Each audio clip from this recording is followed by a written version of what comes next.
ज्यात लाखो भाविक जे आहे, वारकरी जे आहे, हे पायी पंढरपूरला जातात आणि पांडुरंगाचं दर्शन तिथे घेतात, आशीर्वाद घेतात. आणि आज माझं भाषण हे पहिलं भाषण या 18व्या लोकसभेमधील पांडुरंगाच्या जयघोषाने मी सुरू करू इच्छितो. पुंडलिका वरदे हरी विठ्ठल, श्री ज्ञानदेव तुकाराम, पंढरीनाथ महाराज की जय. बहुत बहुत धन्यवाद सभापति महोदय कि आज मुझे आपने राष्ट्रपति जी के अभिभाषण में कि उनके समर्थन में एनडीए के सबसे पुराने सहयोगी शिवसेना की तरफ से मुझे यहाँ पर बोलने का मौका दिया. शिवसेना सबसे पुरानी साथी इस एनडीए में है. जैसे एलआईसी का एक वाक्य है, जिंदगी के साथ भी और जिंदगी के बाद भी, बाला साहब के पहले भी और बाला साहब के जाने के बाद भी शिवसेना भारतीय जनता पार्टी के साथ में आज एनडीए में खड़ी है. सबसे पहले देश के जनता को, महाराष्ट्र के जनता को और मेरे कल्याण लोकसभा की जनता को मैं तहे दिल से धन्यवाद अदा करता हूं कि तीसरी बार मुझे इस सदन में मेरे कल्याण लोकसभा की जनता ने चुनकर भेजा और तीसरी बार फिर से मोदी जी को इस देश का नेतृत्व सौंपा और मोदी जी को तीसरी बार प्रधानमंत्री बनाया. मैं प्रधानमंत्री नरेंद्र मोदी जी को, एनडीए सरकार को तीसरे काल के लिए बहुत बहुत बधाई देता हूँ. और मुझे पूरा विश्वास है कि पिछले 10 सालों में जो हमने काम किया, ऐतिहासिक हो, सकारात्मक काम जो है गए 10 सालों में हुए, उससे अच्छे काम जो है आने वाले 5 सालों में जो है, अच्छी नीतियां जो है आने वाले 5 सालों में माननीय मोदी जी के नेतृत्व में हमारी सरकार बनाएगी. इस चुनाव में जनता ने एक मैसेज दिया है, कांग्रेस अकेले लड़े या इंडिया अलायंस बनाकर, बैठना तो विपक्ष में ही है. कांग्रेस जो आज इतनी खुश है, राहुल कल तक यहाँ थे, आज वहाँ पहुँच गए हो. कांग्रेस को राहुल की जगह उधर ही है विपक्ष में. मुझे लगता है कि जो आंकड़े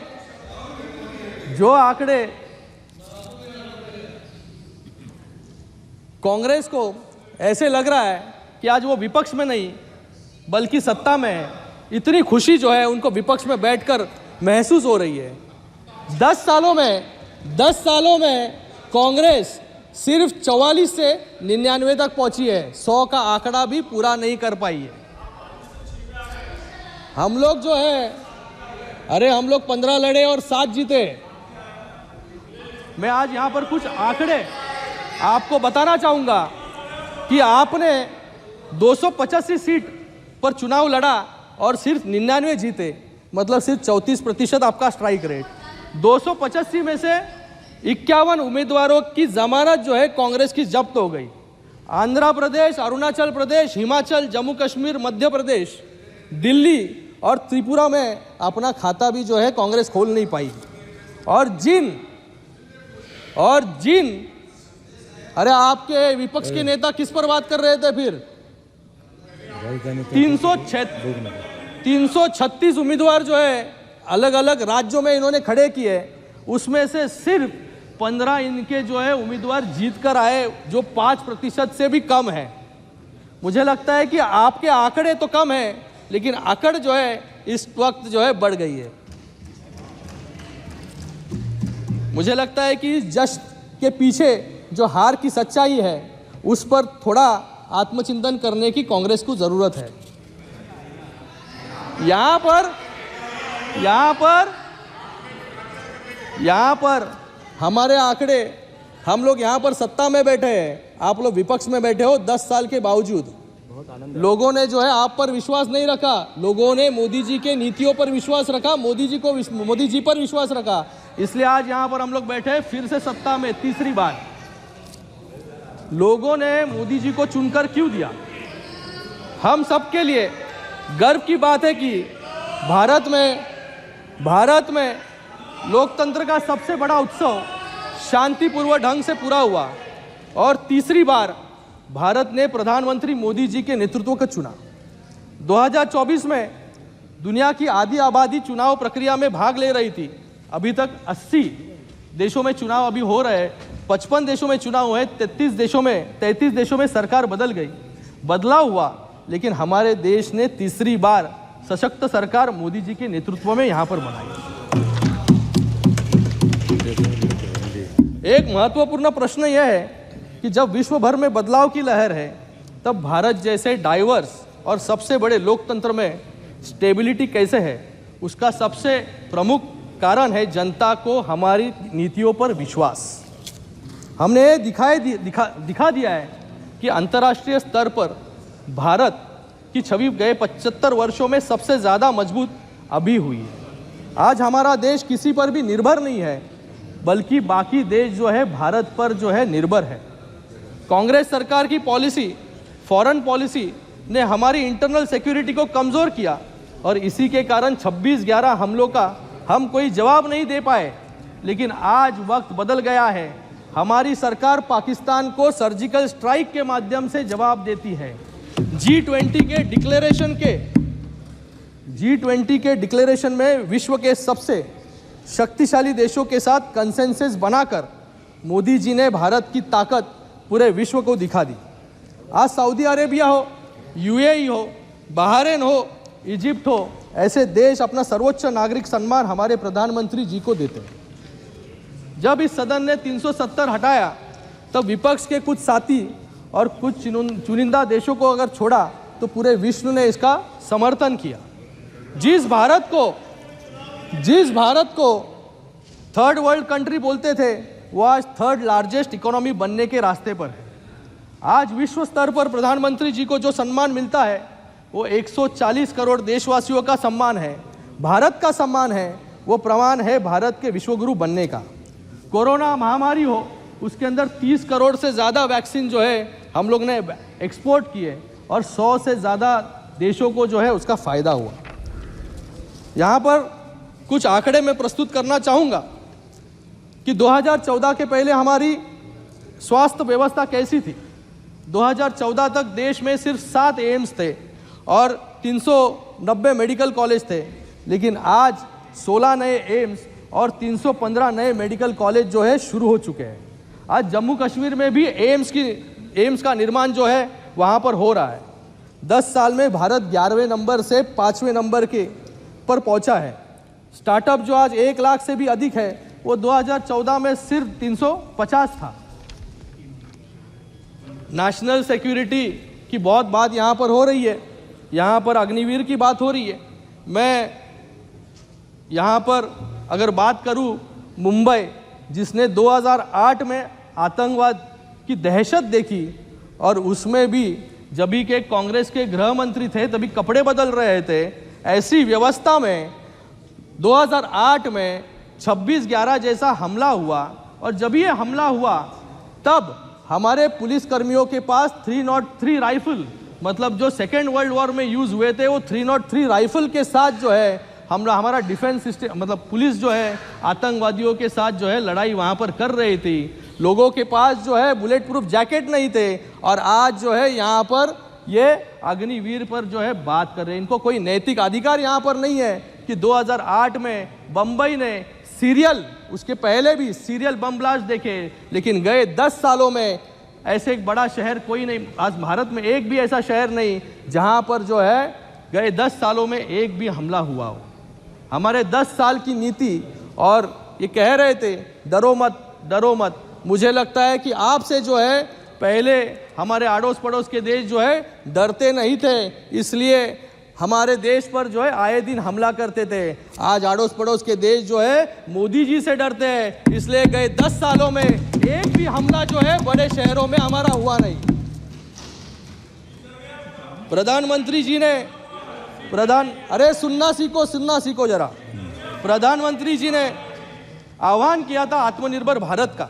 मुझे गर्व है कि पिछले एक दशक में हमारे डिफेंस एक्सपोर्ट्स 18 गुना अधिक होकर 21,000 करोड़ रुपए तक पहुंच चुके हैं। हम 85 देशों को एडवांस टोर्ड artillery guns BrahMos missiles export आज कर रहे हैं। ये हमारी नीति है।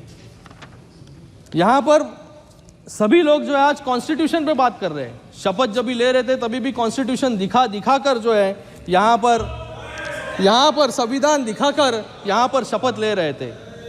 मुझे आज पूरे चुनाव में एक फेक नैरेटिव कि संविधान खतरे में है, आरक्षण खत्म हो जाएगा, लोकतंत्र खतरे में है, ये बोल कर जो है आपके कुछ वोट जो है बड़े, कुछ नंबर जो है यहाँ पर बड़े ज़रूर है, लेकिन मुझे लगता है कि ये फेक नैरेटिव जो है ये बार बार आप इस्तेमाल नहीं कर पाओगे। एक बार लोगों को जो है आप भ्रमित कर सकते हो, बार बार लोगों को जो है भ्रमित करने का काम जो है ये आपसे नहीं होगा और लोग भी भ्रमित नहीं होंगे। मुझे यहाँ पर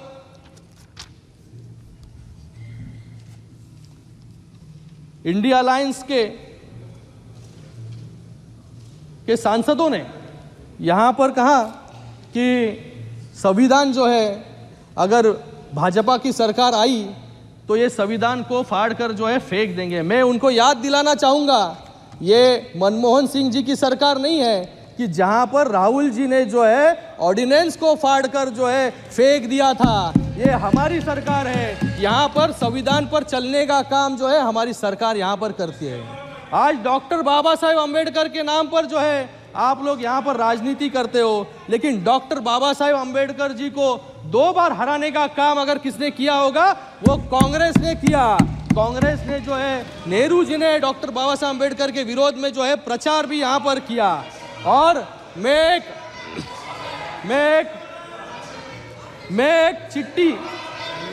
चिट्ठी के आप प्रोटेक्शन दीजिए सर।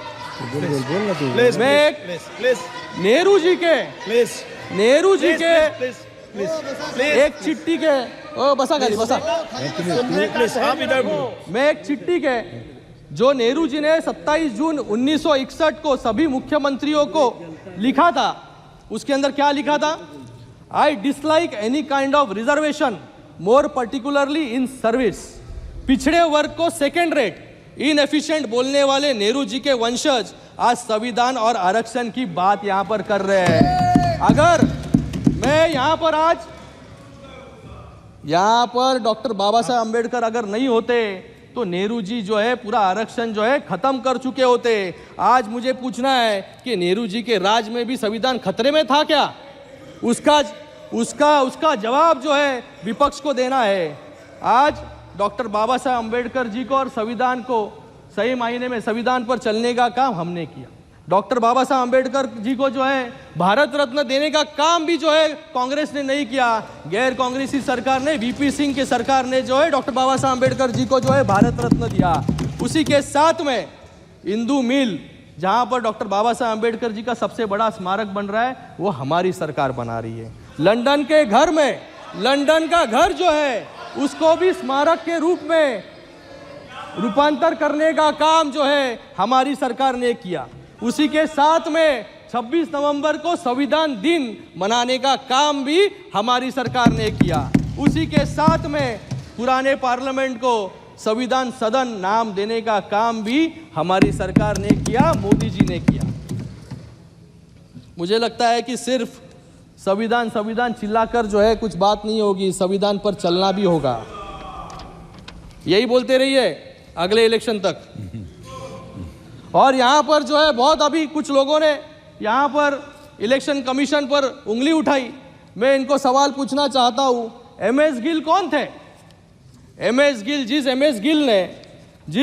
एमएस गिल ने हमारे हिंदू हृदय सम्राट बाला साहेब ठाकरे जी के अधिकारों को छीना, वोटिंग का अधिकार 6 सालों के लिए छीना, और जो एमएस गिल मुख्य चुनाव आयुक्त थे उनको पहले राज्यसभा में लेकर फिर केंद्रीय मंत्री बनाने का काम किसने किया? और आज ये संविधान बचाने का काम जो है यहां पर कर रहे हैं। सेम यहां पर इनकी जब भी सरकार आई, जब भी 400 पार इनके पास थे 400, तभी इन्होंने क्या किया?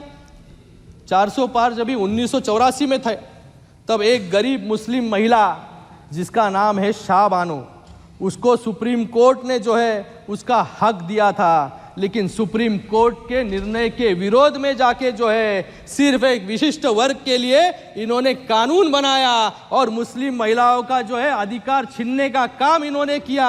लेकिन आज मुस्लिम महिलाओं को उनका अधिकार देने का काम नरेंद्र मोदी जी ने किया, ट्रिपल तलाक हटाकर। 400 पार, प्लीज 400 पार। आप डिक्टेट माननीय सदस्य प्लीज। आप बोलो, आप बैठिए नीचे। तीसरी बार का सांसद हूँ, समझाने की यहाँ पर जरूरत मत कीजिए। तीसरी बार चुनकर आया हूँ, आप बैठो नीचे, बैठो नीचे। सदस्य प्लीज, आज आप बोलिए। 400 पार। आप बैठिए। अरे राहुल गांधी क्या बात कर रहे थे? राहुल गांधी क्या बात कर रहे थे? शहर पे देखो, इधर ध्यान मत देना, कोई रिकॉर्ड में नहीं जाएगा, कोई रिकॉर्ड में नहीं जाएगा। 400 पार।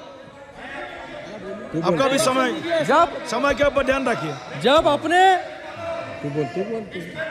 400 पार करके प्लीज आप बैठिए, आपका कोई रिकॉर्ड में नहीं जा रहा है। विजय प्लीज, सबकी बात चुपकी है। इस देश में राष्ट्रपति जी का भी अपमान करने का काम कांग्रेस ने किया। जब इस सिख समाज के साथ नरसंहार हुआ, अत्याचार हुआ, तभी किसने किया यह अत्याचार? इसका भी जवाब जो है कांग्रेस को देना पड़ेगा। उसी के साथ में जब भी राष्ट्रपति, अभी बोलो, अभी बोलने का काम कीजिए। ओ पापा जी, इधर बोलो प्लीज।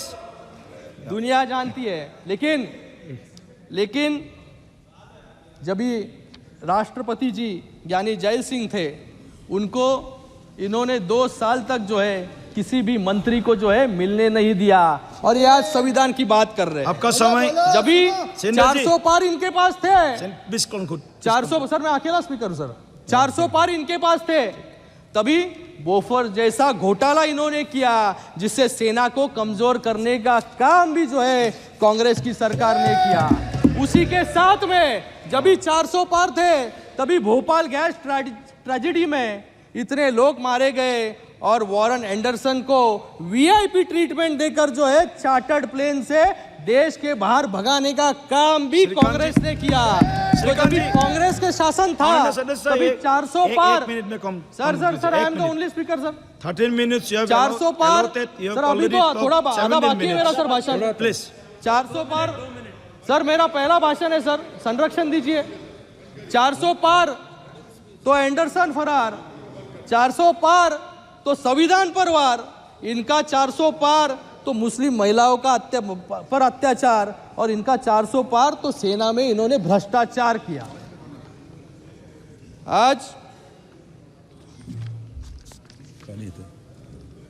आज महोदय महाराष्ट्र की यहां पर बात करूंगा। आज महाराष्ट्र में डबल इंजन की सरकार है।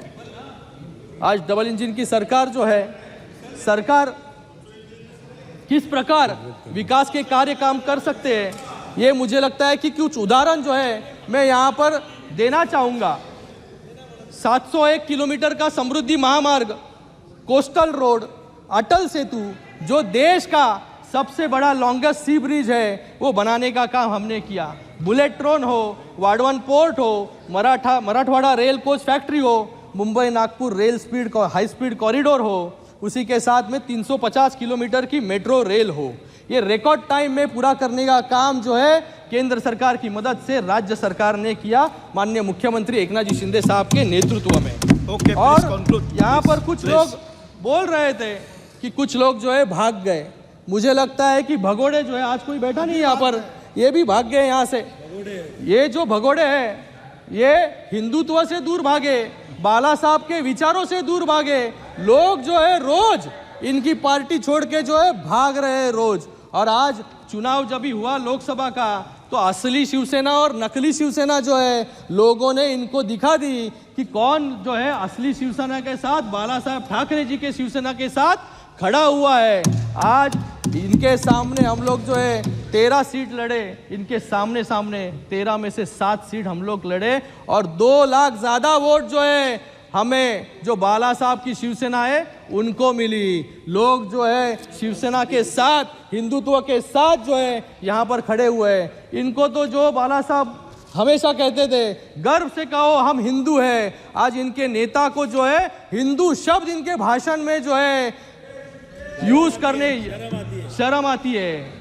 हिंदू शब्द जो है, हिंदू शब्द इनको इस्तेमाल करने में शर्म आती Please है। conclude. और यहाँ पर विपक्ष के नेता, खत्म कर रहा हूँ सर, विपक्ष खत्म कर रहा हूँ। 1 minute. विपक्ष के नेता यहाँ पर हिंदुओं को जो है यहाँ पर कह रहे थे कि हिंदू हिंसक है।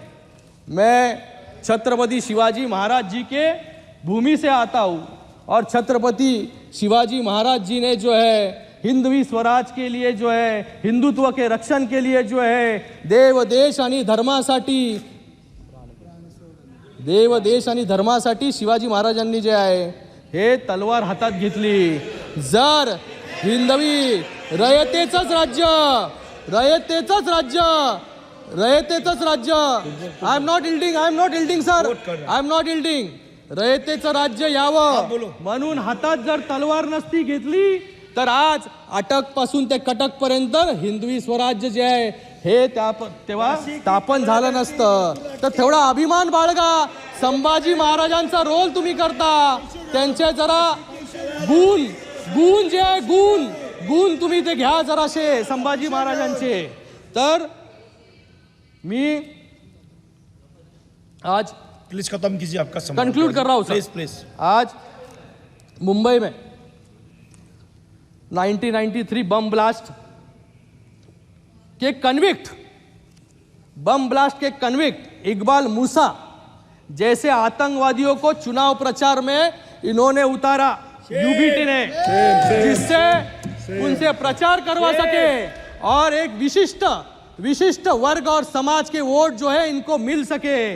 लेकिन आज इस इकबाल मूसा को जो है इन्होंने प्रचार में उतारने के बावजूद हमारे साथी रविंद्र वायकर जी यहाँ पर चुनकर आए। लोग जो है न्याय के साथ जो है खड़े हुए, आतंकवादियों के साथ जो है लोग खड़े नहीं हुए। आज रविंद्र वायकर जी वहाँ पर चुन के, और ये चुन के आने के बाद जैसे एक साइड से आलू डालो और दूसरे साइड से सोना निकालो, ये जो योजना लाए थे वैसी योजना मुंबई में लेके आए कि ईवीएम जो है ओटीपी से खुलता है और फिर जो है एक मिड डे ने उसके पेपर, एक न्यूज़पेपर ने जो है उसके आर्टिकल छापा।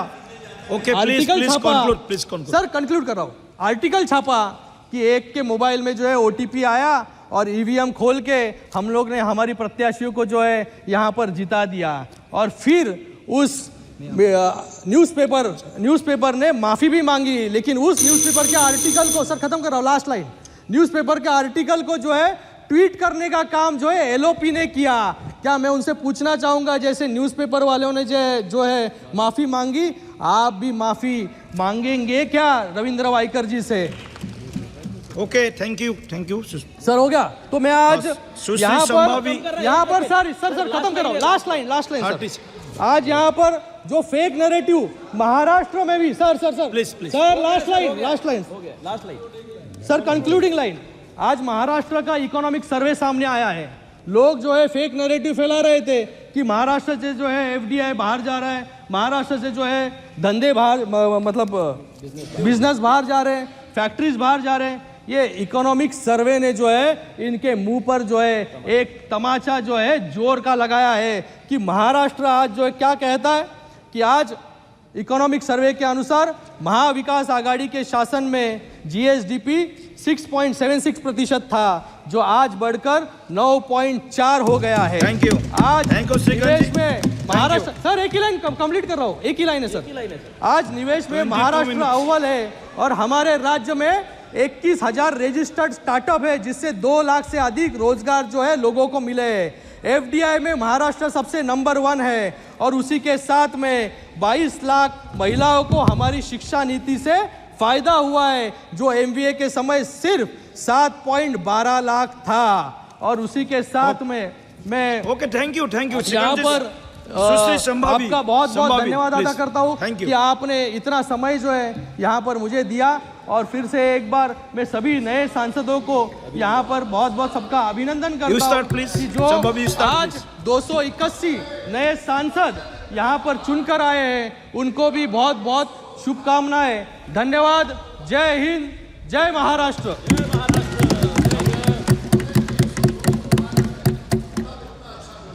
जी, well done.